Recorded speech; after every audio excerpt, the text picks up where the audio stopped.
DMC, Devil May Cry, is not a bad game. In fact, it's a very good game. Yet, it was highly vilified for its narrative and visual changes, its heavily westernized approach, and for not being DMC5. Ridiculed and derided, DMC Devil May Cry sold a few million copies, enough to relatively satisfy Capcom, then slunk into a quiet, dusty corner and slowly faded away into the annals of time.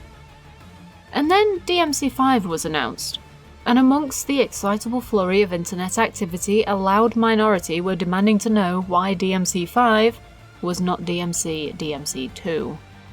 So, let's talk about Ninja Theory's DMC Devil May Cry.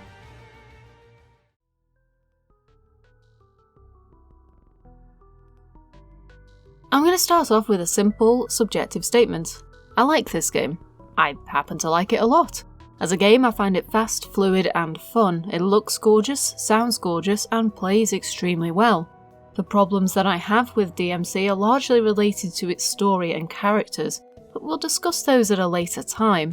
For those who are unaware, let's go over the history of the Devil May Cry series, starting with its forefather, way back in 1996, Resident Evil. Although Shinji Mikami is often called the godfather of the survival horror genre, he is also at least indirectly responsible for the birth of a small but often outstanding genre, the spectacle fighter. As the name suggests, a spectacle fighter is a game whose core focus is beating the hell out of other people, creatures, or enormous monsters in as cool and stylish a way as possible, often accompanied by grand, sweeping vistas, overly theatrical characters, and epic music. Platinum Games are easily the most well-known studio to produce these sorts of games, largely owing to the fact that they created the outstanding Bayonetta series alongside the creator of the DMC franchise, Hideki Kamiya. DMC started life as an extremely early iteration of Resident Evil 4, but quickly took on a life of its own. Determined to create something cool and slick, Kamiya's vision soon attracted Mikami's attention, and he convinced Kamiya to move away from the Resident Evil IP and transform the game into something entirely new. So much had already diverged from the main series that turning its back on Resident Evil wasn't particularly difficult. Although there are still remnants of its predecessor within it, mild, somewhat pointless puzzles, frequent fixed camera angles, and on the odd occasion, fiddly controls. There are echoes of its forefather in its gothic architecture and deep thrumming soundtrack, and though the game has not necessarily aged well, when compared to the way its sequels massively improved on the core gameplay, it is still an excellent experience that rewards skill, patience, and style. By comparison, DMC2 is often considered the worst entry in the franchise. Interestingly, Hideki Kamiya and his team had no idea a sequel was in development until the game was almost finished. It was instead developed by Capcom Dev Studio 2, yes, a literal B-team. And it certainly shows. The formerly wisecracking Dante is almost entirely silent, the enemies and levels are profoundly uninspired, and the game is extremely short and easy. Unlike the first game, it doesn't feel like any skill or patience is required, just a commitment to spend a long time watching the same attack animation play out over and over again. It's not the worst thing in the world, but it's clear that the team didn't really understand what people loved about the original DMC. So when it came to DMC3, Capcom took a step back, accepted the feedback, and brought Kamiya back on board as a creative consultant. And the result was one of the greatest games of all time. Devil May Cry 3 is a masterclass in the spectacle fighter, over-the-top, ridiculously campy, action-adventure genre. Its main character is a gargantuan arsehole whom you can't help but love. The environments are maze-like and grandiose, tremendously fun to explore, and though the story is relatively simple, the nuance and character interactions between Dante and his twin brother Virgil is outstanding. The game has so many tiny details packed into its cutscenes and dialogue between the twins, and so many excellent little nods to the previous games, that it manages to simultaneously refresh its own franchise and set up a series of beloved video games that was already 3 strong by this point. DMC3 is almost the perfect example of a developer and publisher listening to feedback and reacting accordingly.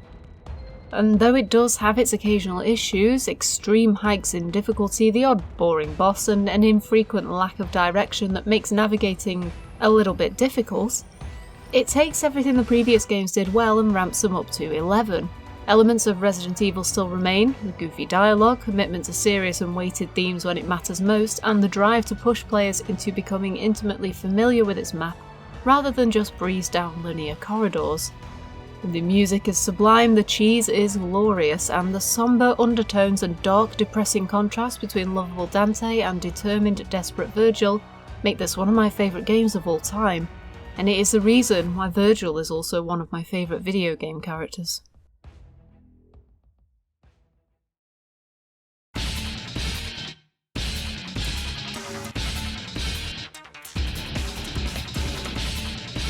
The first game to be produced after Hideki Kamiya's departure from Capcom to form Platinum Games was DMC4, arguably a step back from its predecessor in large part due to pulling a Metal Gear Solid 2 with less of the cloak and dagger that game had. DMC4 introduced the then mysterious Nero, apparently having appeared from nowhere with an affinity towards Virgil's sword Yamato. Although the game itself was enjoyable, it suffered from a higher degree of linearity compared to previous entries and was criticised for Nero's characterization essentially being young Dante again, and for the game switching tack halfway through and having the player controlling Dante but retracing every previous level, just backwards. The game was absolutely about Nero's journey, with Dante cleaning up his mess to show that he was still weak and still learning, but it lacked the commitment to Nero's history that was eventually confirmed with DMC5. And after that there was quiet for several years. The fourth game sold fairly well, but even back in 2008 the Japanese Capcom development team were apparently considering a reboot of the franchise, owing to other series of the time selling significantly more units. And so it was decided that the studio responsible for Heavenly Sword, Ninja Theory, would be taking the reins. The Japanese team are reported to have told Ninja Theory to ensure that they took their game in a totally different direction. And Ninja Theory was certainly bursting with ideas on how to do so. Hideaki Itsuno, director of DMC4, oversaw the project along with several other members of Capcom's development team, but it was primarily produced by Ninja Theory's creative lead, Alex Jones, and director Tamim Antoniades. Capcom were heavily involved in ensuring that the game was fast and fluid and that the combat was responsive and enjoyable, but it threw out several staples of the series, including the last remnants of fixed camera angles that DMC4 had still clung to, aspects of the twins' backstory, and the traditionally Venetian Central European architecture. The combat system was also revamped, new elements brought in, Devil Trigger completely redesigned. The twins were given a visual makeover, new characters were created, and new voice actors were brought in. But the game's development was not without its controversies. Initial footage was widely panned for its tone and appearance, and when the final build of the game was revealed, the team at Ninja Theory were the subject of intense internet ridicule, hatred, and rage. It was reported by Kotaku that members of the team were subjected to multiple death threats. When the game released in 2013, it received critical acclaim, and though it sold well by Ninja Theory standards, it was the lowest selling entry in the franchise, and today has sold between 2.4 and 3 million units combined. So, what went wrong? Nothing. Nothing at all went wrong. Ninja Theory did exactly what Capcom asked them to do. They created a great game under the supervision of their peers, modelled it after their own vision rather than just trying to emulate past games, and successfully implemented their revamped combat system in such a way that both new and returning players could easily drop onto the couch and get stuck in. So why the derision? Why the extraordinary backlash? I can tell you exactly what the problem is. It's the name, Devil May Cry. This phrase has been thrown around quite a bit for various video games over the last decade or so, as unexpected hits have taken a hold, forcing sequels that may not necessarily have been anticipated or even warranted. There are a small but golden handful of examples of this. Dark Souls 2 is a good game, but it's not a good Souls game. Assassin's Creed Origins is a good game, but it's not a good Assassin's Creed game. Silent Hill 4, Resident Evil 5, hell, Resident Evil 4 as well. A game can be great in its own right, and in the case of Resi 4, a legitimate game changer for the industry, but by all accounts, it's not a good representation of its parent series. I personally feel this way about a few entries into beloved series, Dragon Age Inquisition for example, Mass Effect Andromeda, and yes, DMC Devil May Cry. So let's get this out of the way. In my personal and deeply unprofessional opinion, as a player of games for over 20 years, DMC Devil May Cry is, by technical, visual and mechanical standards, a genuinely good game. It's far and away the best game of the three I've just mentioned by a country mile, as we say over here. But it should never have been a Devil May Cry game, and if it had not been called Devil May Cry, I genuinely do not believe it would have gotten even half the flack it received. A respected name can be the lifeblood of an ailing franchise. There's a reason why Resident Evil 6 sold so absurdly well, and it's not because it's a masterpiece of dramatic horror. Upon realising that they had something of a polished turd on their hands, J.J. Abrams' production company Bad Robot rebranded God Particle as the Cloverfield Paradox, in a desperate effort to draw people in with a well-known name. It worked for 10 Cloverfield Lane, previously titled The Cellar, for though the ending was somewhat divisive, it is largely agreed that the preceding 90 minutes were pretty good cinema. If you've ever seen the Cloverfield Paradox, I'm sure you'll agree that it was proof that cinematic lightning rarely strikes twice. You can't just slap a respectable name on a botch job and expect the public to forgive every flaw. And of course, despite its many issues, Metal Gear Solid 5 was still received with raucous applause despite the horrendous environment that resulted in its famed creator abandoning his beloved IP to the vultures. And absolutely, despite completely legitimate criticisms of the final, unfinished product. MGS5 is a good game, but it sure as hell is not a good Metal Gear game. DMC came out in January 2013, the same year that hugely anticipated releases from 2K, Naughty Dog, Square Enix and Ubisoft were released. BioShock Infinite, The Last of Us, the Tomb Raider reboot and Assassin's Creed 4 were all huge successes, sweeping awards shows and selling obscene amounts.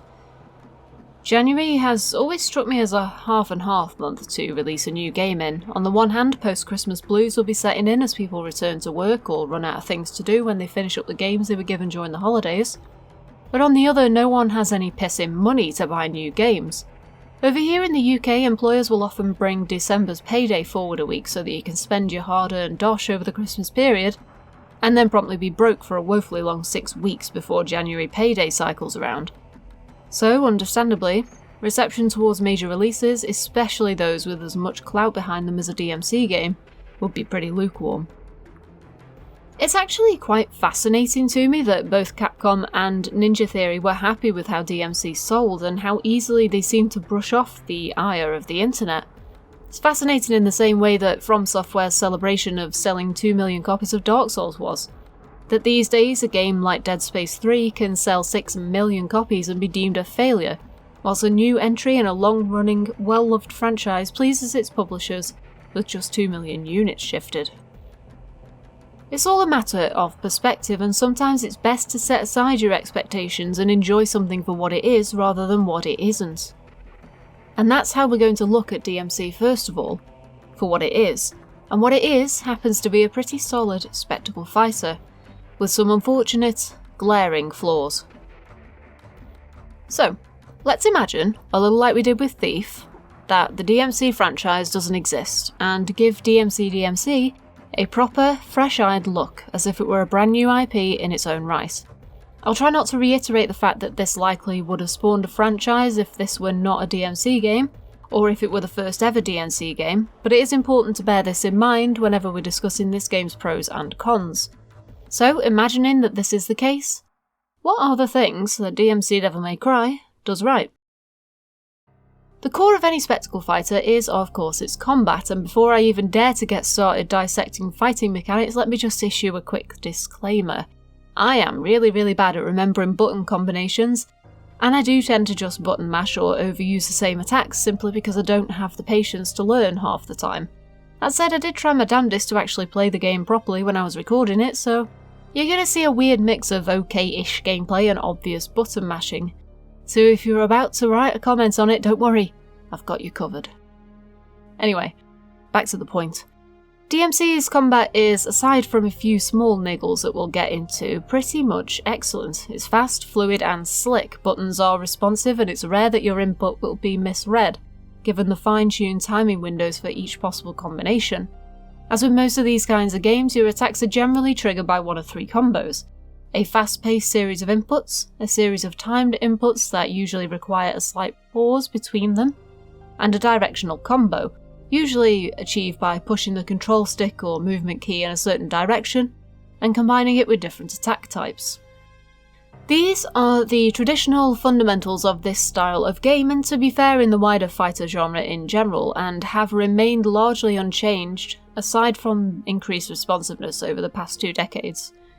On top of this, you have a reasonable variety of weapons at your disposal, and the game allows you to customise your loadout on the fly, swapping and changing between different weapons with a quick press of the appropriate key for that type of weapon. For example, swapping between demon arms requires you to just tap the right D-pad key to cycle between them. In order to use these weapons, you then simply hold the relevant shoulder button and continue as normal, though of course each weapon has its own unique attacks, combinations and synergies with your other weapons. A great example of this is using the Achilles ranged attack to keep one enemy busy whilst you deal with another foe.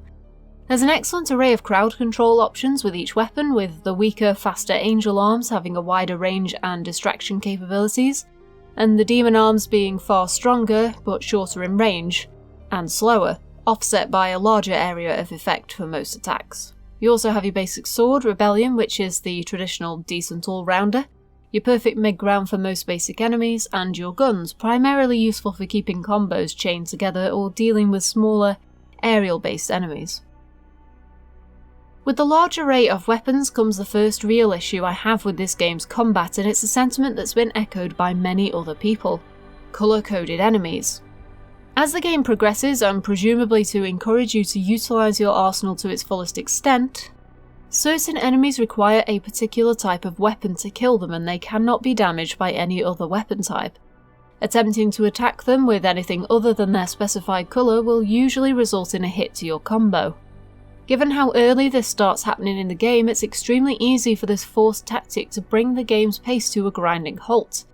Since the weapons you need to use will be underpowered, having far fewer combos than your preferred weapons, it takes much longer to deal with the coloured enemies. It's unnecessarily restrictive when the whole point of the game's combat system is to make up increasingly wacky combos, build up your style meter and look cool as hell while you're dealing with them. So every time a little blue guy or a little red guy pops up on screen, it can be as off-putting as it is bland.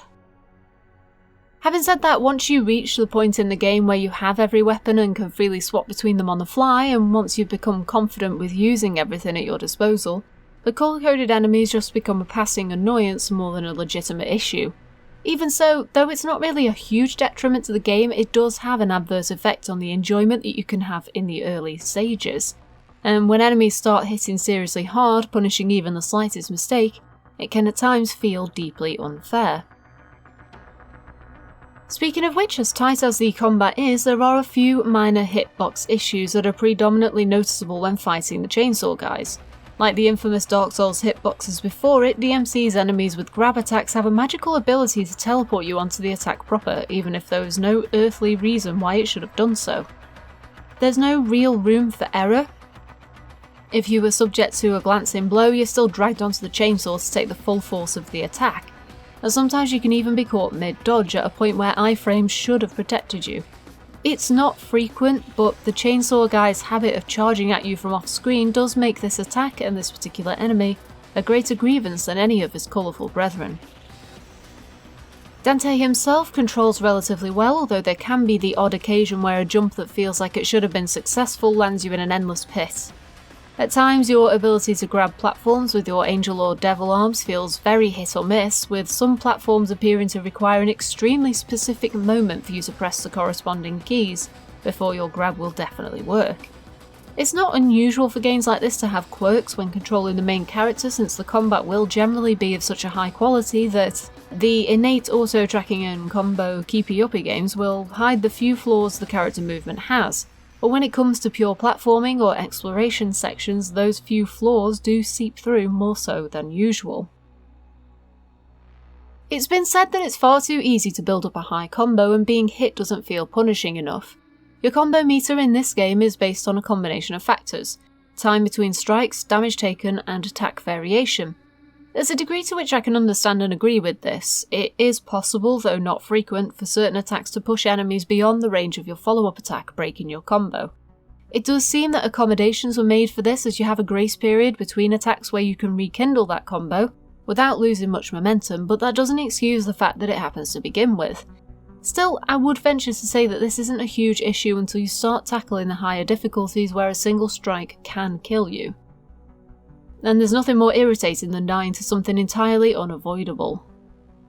What certainly helps to elevate the gameplay is the excellent animations, environments, and general aesthetic of the game. Although the basic city is nothing special, the game is considerably more interesting once it throws you into Limbo, the true face of the demonic world, beneath the veil the game's big bad has blanketed across the city. With a few notable exceptions, the enemies you'll face fit neatly into the warped and twisted facsimile of Earth, and with the way the world of Limbo is malformed and filled with endless tormented souls, it's quite easy to believe that the demons have always ruled it. Limbo is not just an alternate dimension either. Actions in the story do have a degree of impact on the real world, most notably during the opening chapter with the Ferris wheel, and the siege on Virgil's base. The character of Cass explains that if Dante were to shoot her from Limbo, it would certainly kill her, due to them both being able to walk between worlds. Since most of our time is spent in Limbo, it's rare that you'll be bored by the environments. Having said that, the environment does have a habit of either abruptly compressing whilst you're walking through it, or the complete opposite. Whilst this is fine the first few times it happens, it gets to be a little uninspired. Seems as though the only way the team could think to liven up the universe was to have it continuously attempt to almost crush you. I understand that the environment is alive in its own way and that Limbo literally is trying to kill you, but it would have been nice to see this take more and more twisted or unique forms as the game progressed, instead of just the occasional lava plume or squishy wall. The floor does like to fall away beneath you every so often, so I guess that's something. Still, this is an extremely minor and nitpicky complaint in the broader scheme of things. There's enough level variety that these kind of issues are essentially nullified.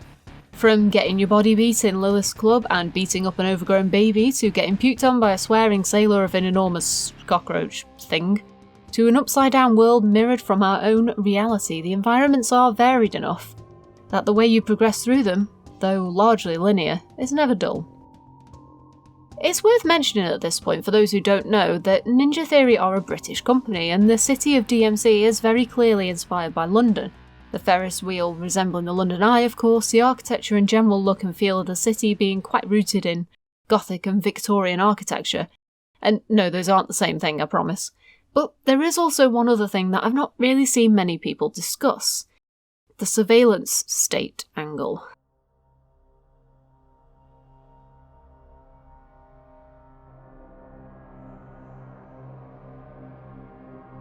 The UK is one of the most heavily surveilled countries in the world and is estimated to be behind only China in the sheer number of CCTV networks and cameras per person.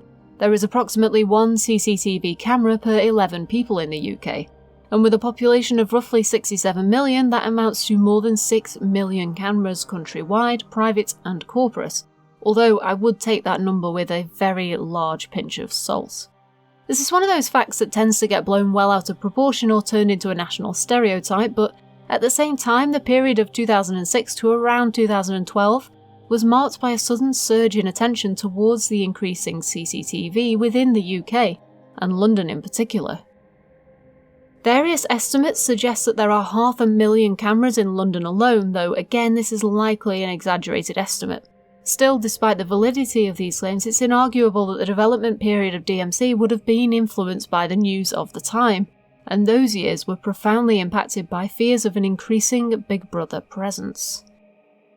So, the fact that the entire basis of the game's plot and many of its enemies and big bads are some variation of an overbearing oligarchy is as understandable as it is enjoyable, because if there is one thing that we Brits are usually a bit of alright at, it's scathing critiques of culture, the weather, and ourselves.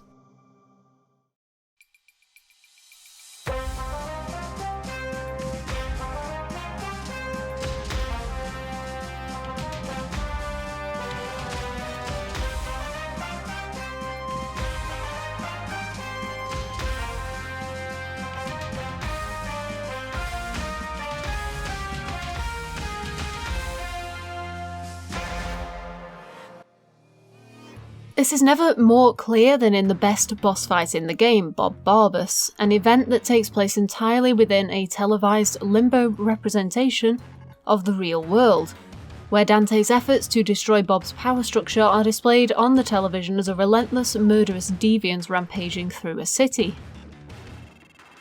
Throughout the game, Bob is a somewhat amusing caricature of your average Fox News anchor, and aside from the general accents on display, he is probably the most American thing about the game. Like the GTA games setting themselves in the US, while simultaneously unravelling their plots and internet cafe gags with a distinctly British sense of humour, DMC's wit is dry and barely palatable, relying a lot more on a sarcastic and dutifully British Dante with a wildly at odds accent, rather than quirky arrogance and savage one-liners.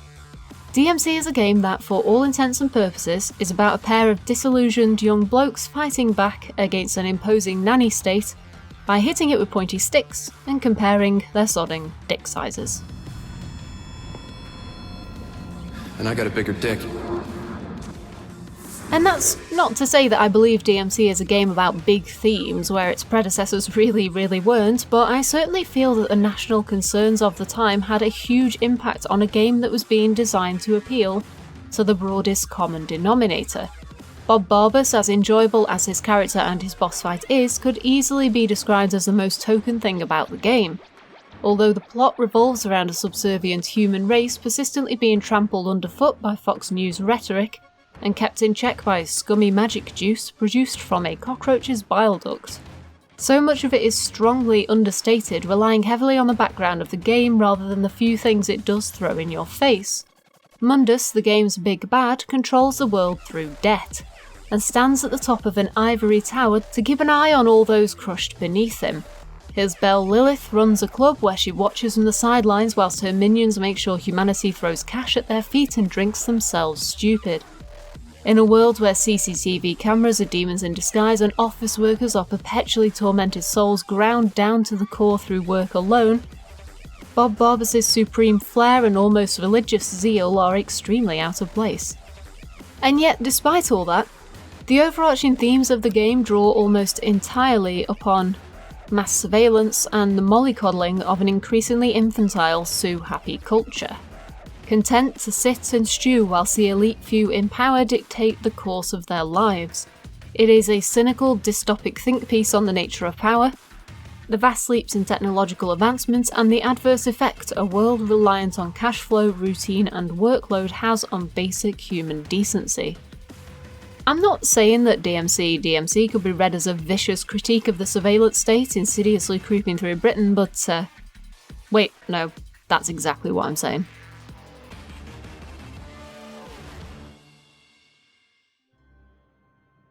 Just so we're clear, and I know I've said this already, but I'm going to say it again, DMC is not by any stretch of the imagination a bad game, but it does have flaws, and though some of those flaws are indeed related to the fact that it is a DMC game, they are also deeply rooted in some fundamental issues with the game's plot, and particularly with its characterizations. And this is where the majority of my criticism is focused, since, as a game, DMC is not just functional, but superb. As best I can recall, having played it at launch, it was not glitchy. There were no major frame rate issues, there were no microtransactions, in the original release at least. The game's music was excellent and tonally appropriate. Animations were top notch, the voice acting, whilst not stellar, was pretty decent for the most part. An ambush. You flocking bastards.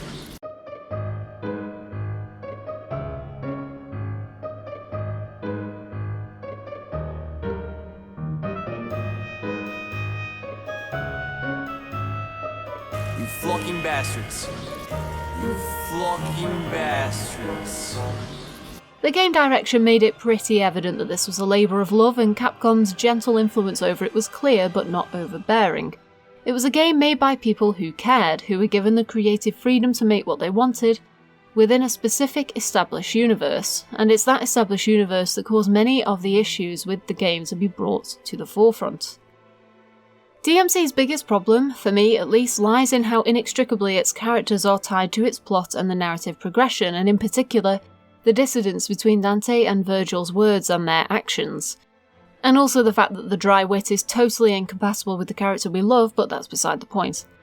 I'm not going to let myself get into just how different Dante and Dante are, because that's a massive can of worms that everyone and their grandmother has already discussed to death, and god damn it, I'm more annoyed by this game's Virgil than anything.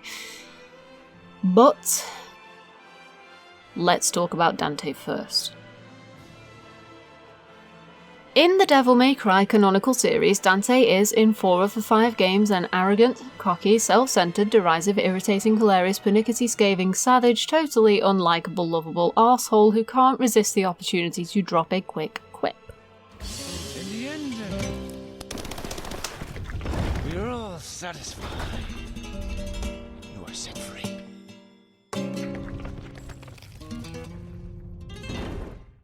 This version of Dante, easily the most famous and by extension the most adored, didn't really emerge until the 3rd game, where cocky and arrogant Dante first came into his own. He was a sarcastic bastard in the first game, but his personality only really shone once the misstep of DmC2 had been largely swept under the rug, and this was thanks in large part to the excellent voice acting of Ruben Langdon, who has portrayed Dante in the canon games ever since. And I suspect that, like myself, DmC3 Dante is the one that most players associate with the character and so enjoy the most. Although prone to quip with reckless abandon, when it matters most he is a serious and extremely proficient swordsman, who generally has the best interests of his companions and humanity in general at heart, even if he is piss poor at showing it. His motivations are rarely selfish, and though he enjoys the feeling of power that command over new weapons give him, this is never his focus. Dante strives to follow in the footsteps of his father Sparda and to prove himself worthy of his gifts. When asked by his brother why he refuses to get stronger, he laughs it off, because to Dante power is not a literal physical thing that he needs, it's just a means to a much bolder, more emotional end. So, this is what they call a heartwarming family reunion, eh? You got that right. The issue with DmC Dante isn't the hair or the coat or the wink wink nudge nudge gags about previous entries, it's the personality, or more specifically, the lack thereof. DmC Dante is so uniformly boring that he might as well be the epitome of the sexy lamp cliché, although he can be dry and witty at times, his lines are delivered with a stark and bland disinterest. And for the most part he is entirely expressionless. Times where he seems like he might be having fun, when first acquiring new weapons for example, he seems to be teetering on the verge of falling asleep. And this is nothing to do with him being a teenager. DmC3 Dante was a teenager too, and he was not written as a broody, moody, bland bag of bricks. The real issue with Dante is that he's criminally underwritten. He can't be excitable or over the top when he basically has no material to work with. The devs spent so much time making the world and the overarching themes interesting and unique, and they forgot to supplement it with an actual personality to fit in. Playing as Dante is fun and fine, but when there's a cutscene going on and he reacts to a demon invasion in the same way a 15-year-old would react to his mother telling him to clean their room, it's understandable, given how often it must happen, but it's not exactly enjoyable to watch, and it makes it difficult to connect to and appreciate the character. There is one quite stark outlier to this, which is the moment that Dante keeps Kat calm whilst their headquarters are being raided and she's forced to stay behind, being unable to cross over into limbo with Dante and Virgil. And the only reason this scene works so well is because the voice acting is heavily stifled and the majority of the scene focuses on the animation and the music. But it's also highly dampened by the fact that there's no real feeling to the connection Dante has with Kat. She is the first person he meets who knows about Limbo and understands what he's going through, but he treats her and everyone else so dismissively that the fact that he is so staunch about rescuing her comes across as a little bit disingenuous. And this is indicative of the issues with the game's writing as a whole, because Ninja Theory was so determined to make the characters as far removed from their predecessors as possible that they neglected to actually define them as individuals in their own right. And what's worse is that there are times when it feels like Dante might display some semblance of character growth, but by the game's conclusion he's no less dull and dreary than he was to begin with. He's certainly a mite more interesting than he was at the start, but this is only by virtue of what goes down with his brother in the game's final moments. And he has white hair, obviously. And let me tell you right now, I hate Virgil's character in this game. He doesn't display character growth so much as he apparently swallowed 15 one makes you larger pills all in one go. I'm going to talk about this from 2 points of view, with one being from the point of view of this being a standalone game with zero connection to anything else that has ever existed, and the other with this being a spin-off of a beloved franchise with some already extremely well-defined and well-written characters. Let's start with the former, because it's the less irritating of the two. Virgil is, by almost every measure, a vastly more interesting character in every game he appears in, though shrouded in mystery, his motivations and deeply buried fears can be uncovered just by paying attention to what he says. We'll discuss that in just a moment, but for now let's define Virgil's character as we did with Dante. Evidently much more used to the situation that they're in, Virgil has worked hard to keep himself out of sight of the denizens of Limbo and Mundus to such an extent that they don't even know he exists.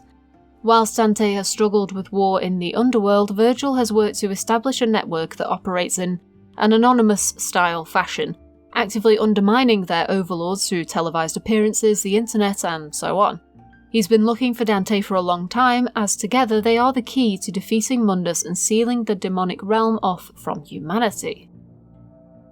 By and large, Virgil's screen time is taken up with philosophical debates and acting as a devil's advocate. He is cool, calm, and collected, and he prefers the rational and logical to the emotional, as evidenced by his disagreement with Dante when Kat is kidnapped, as he thinks it would be a mistake to trade Lilith and her unborn spawn of Mundus for Kat.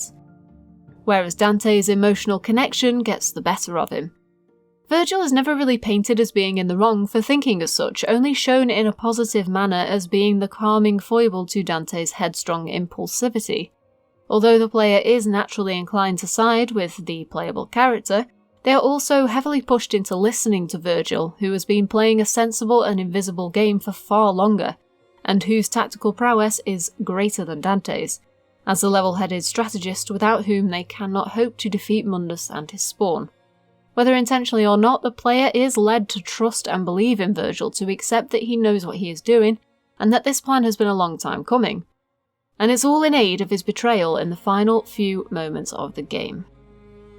Look, pulling the rug out from under the player can be an excellent and effective twist if it's done right, but this is not a good twist because there's nothing leading up to it, or at least nothing that's actually meant to make the player feel that Virgil is disingenuous. Let's compare this betrayal to another game franchise that pulled something vaguely similar, BioShock. And fair warning, I'm about to spoil the entirety of a 12-year-old game, so if you haven't played it yet and ever intend to, you might want to skip to the time code on screen. But you are going to miss out on a tiny bit of context. In BioShock, the player is guided around Rapture by a mysterious Irishman named Atlas, someone who apparently stayed behind whilst Rapture was crumbling to find and rescue his family. He leads Jack, the player character, around the underwater city, uncovering bits and pieces of information that ultimately bring Jack to the founder of Rapture, Andrew Ryan, whereupon you kill him.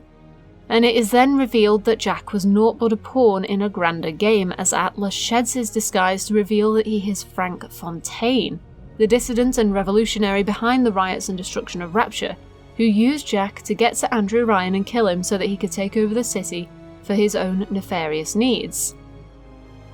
Not only is the twist a simple but well executed one with plenty of subtle hints leading up to it, it was also an incredibly bleak, stark commentary on the nature of video games, something that had never really been discussed at the time. It questioned why we do the things we do in games, and tied it all into the central conflict of Jack and, by extension, the player continuing to delve deeper and deeper into Rapture, because Atlas asked us nicely. It wasn't really to do with finding his family. We followed his orders because that is the nature of a video game, and every time those 3 words were uttered, we were compelled to continue. Would you kindly? The thing about BioShock is that the twist serves a purpose, a real, definable purpose. Although the game can be neatly sliced into the typical 3-act structure that defines the huge majority of narrative-based media, with Atlas's reveal transitioning us from Act 2 to Act 3, it is done this way deliberately, all in order to lull the player into a false sense of security, before it flatly suggests that really, you never had a choice in the matter. It's a commentary on the fickle nature of video games and their players, That we persist because we're told to, that we play because we're asked to, that we shoot the bad guys and kill the bosses because we think we have to, because we've been asked kindly by the game and its cavalry of wide-eyed NPCs. And whilst the game's final hour or so does very little to compound on this excellent story beat, which is another kettle of fish entirely, it will always be remembered for that moment, and it has been cemented into gaming history for exactly that reason. Virgil's sudden about turn comes out of nowhere because we're never given any reason to believe that this is what his true nature is, that he wants to rule humanity. We know that he values safety and security, that he would rather not trade Lilith and her spawn for Cat because he knows that it would be too dangerous to set Lilith free into the world once more, but he bows to Dante's wishes because he knows how important it is to have his brother on his side. And when it comes time to make the trade, he ensures that Cat is as safe as possible before he actually shoots Lilith, destroying her offspring in the process, and he protects Cat while she runs back to the car.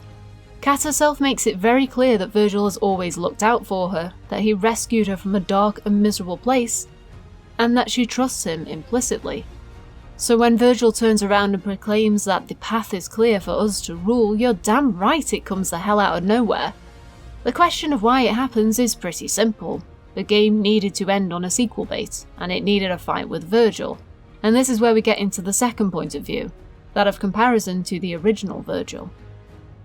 DMC3 was highly praised for the dynamic between the brothers, for the nuances and subtleties of their relationship. Hell, it opens with an edited version of an early game cutscene that shows the two of them fighting on top of the tower, and Virgil emerging victorious. It's only when you delve deeper into the game and really listen to the things he says, the way they interact, that you realise Virgil is not trying to destroy humanity or control the demonic spawn within the tower. He's trying to enter Hell to destroy Mundus. Because Mundus killed his mother, tortured his father, tore apart their family. Because as a child he was too weak to protect his family, and because without power, you can't protect anything. Virgil has no grand designs or nefarious wants, he has no use for demons or humans alike, his only goal is to destroy the beast that murdered his family, and though he knows full well that he cannot do so alone, that he will never be quite strong enough, he persists because it's all he knows, because he is too proud to ask for his brother's help, and he will do anything he can to ensure that no one he cares about dies again. But this Virgil, this new, dismal version, has no reason, none whatsoever, for turning so suddenly.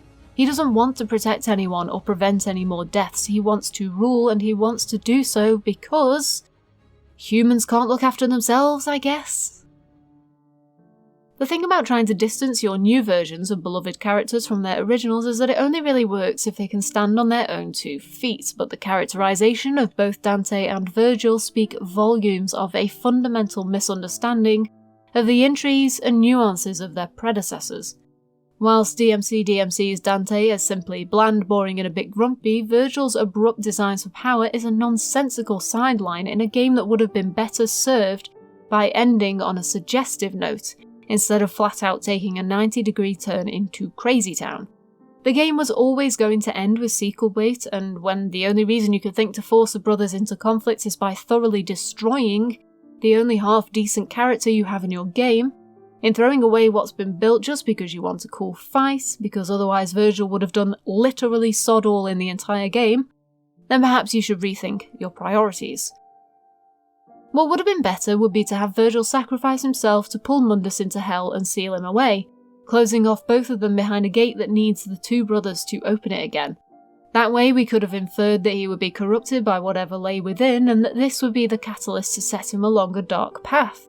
We could have been shown something, anything, throughout the entire godforsaken game that hints at his hatred for Mundus, at his desire for revenge, or at his callousness towards human beings.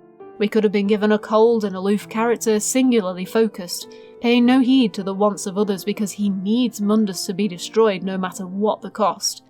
What we got instead was a man torn between 2 sides of a conflict because the writers couldn't figure out how to make this Virgil different to the original, while still maintaining what made him a brilliant, interesting character to begin with. I hate what happened to Virgil in this game. and the knock-on effect it has on the rest of DMC Devil May Cry. I hate how half-arsed and redundant the story feels because of these poor characterizations, and in my opinion, this is truly what went wrong with DMC.